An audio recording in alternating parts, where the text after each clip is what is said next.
thank you for Uhuru Kenyatta. Heavenly Father, we want to pray that you shall grant him your favor, that you shall give him your wisdom, that knowledge shall be his portion, that as he leads Kenya, Heavenly Father, your will shall be done in our nation.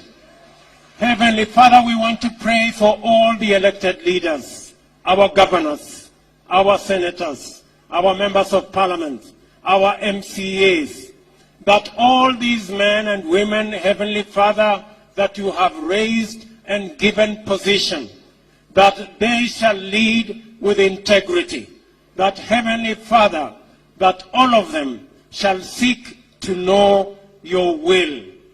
Father, we want to commit Kenya.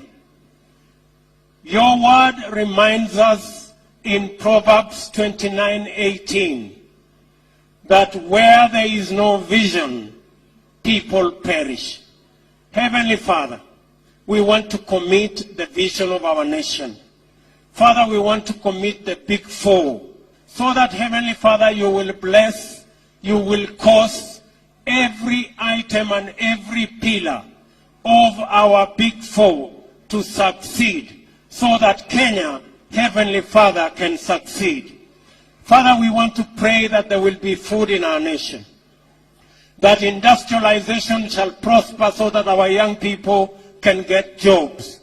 We want to pray for universal health care, so that beyond everything else, this country shall be a healthy nation.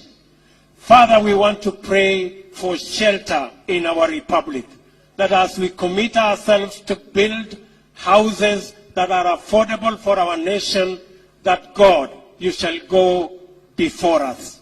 We pray to you, Heavenly Father, that ethnicity will not tear our country apart, that corruption will not eat our nation into nothingness,